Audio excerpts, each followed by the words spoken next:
Hai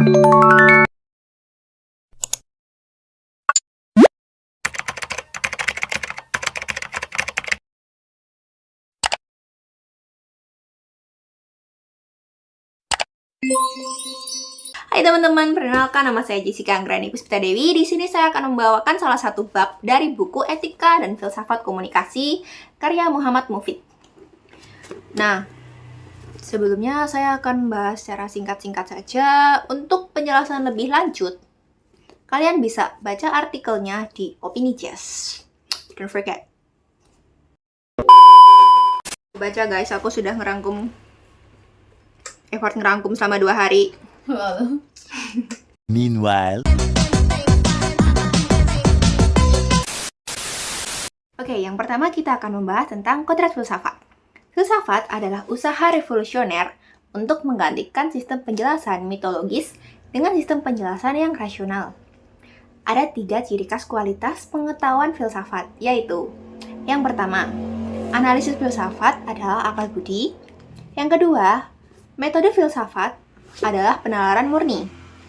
Yang ketiga, tujuan filsafat bukan bersifat praktis. Pembahasan selanjutnya tentang relasi filsafat, ilmu, dan agama. Yang dicari oleh filsafat adalah kebenaran, sama halnya dengan kebenaran dalam ilmu agama. Nah, kebenaran dalam filsafat merupakan kebenaran akal atau rasional manusia, sedangkan kebenaran menurut agama adalah kebenaran wahyu. Filsafat dan ilmu dapat membantu agama dalam mengartikan atau menginterpretasikan teks-teks sucinya.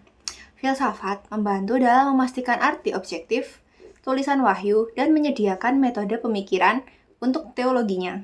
Nah, for your information guys, ada 6 unsur anatomi komunikasi nih.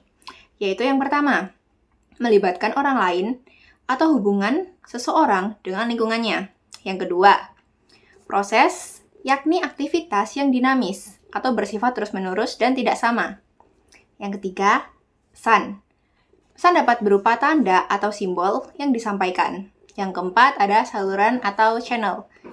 Wahana di mana tanda kirim dapat bersifat visual atau dapat dilihat, atau aural, atau dapat didengar. Yang kelima, ada gangguan atau noise.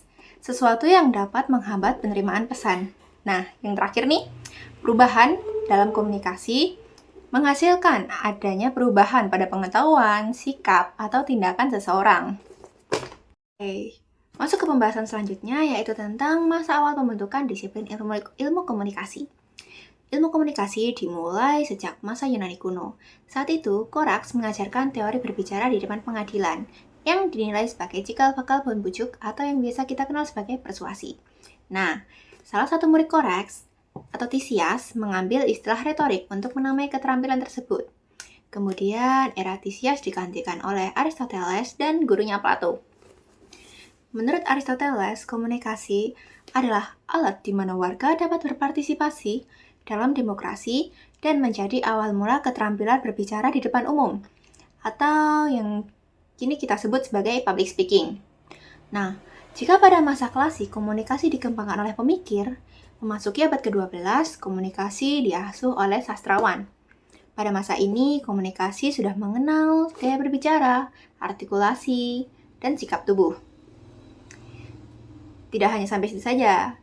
Di masa pemerintahan Julius Caesar, beliau mengembangkan pola jurnalisme dan menjual berita. Hal tersebut menjadi cikal bakal lahirnya koran. Komunikasi terus berkembang dan memiliki 4 golongan teori besar, yakni teori discourse of representative, discourse of understanding, discourse of suspicion, discourse of vulnerability. Perkembangan komunikasi secara umum mengikuti pola perubahan sudut pandang yang awalnya menitik beratkan pada pesan, kemudian bergeser ke penerima dan makna pesan. Yang awalnya satu arah menjadi bolak-balik bahkan berputar. Proses komunikasi yang awalnya statis menjadi proses oriented atau dinamis. Kemudian dari yang menekankan pada pengiriman informasi berubah menjadi menekankan pada interpretasi pesan.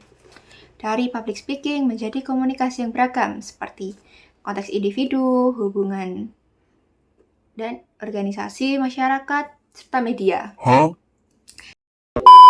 Senada dengan hal tersebut, Eselson pada tahun 2002 mengidentifikasi 5 kelompok teori komunikasi, yaitu yang pertama ada structural dan functional theories.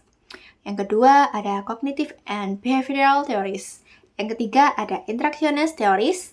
Yang keempat ada interpretative theories. Dan yang kelima ada critical theories. Untuk mengetahui lebih lanjut tentang teori-teori tersebut, kalian bisa baca artikelnya di Blogspot Opini Jazz. See you!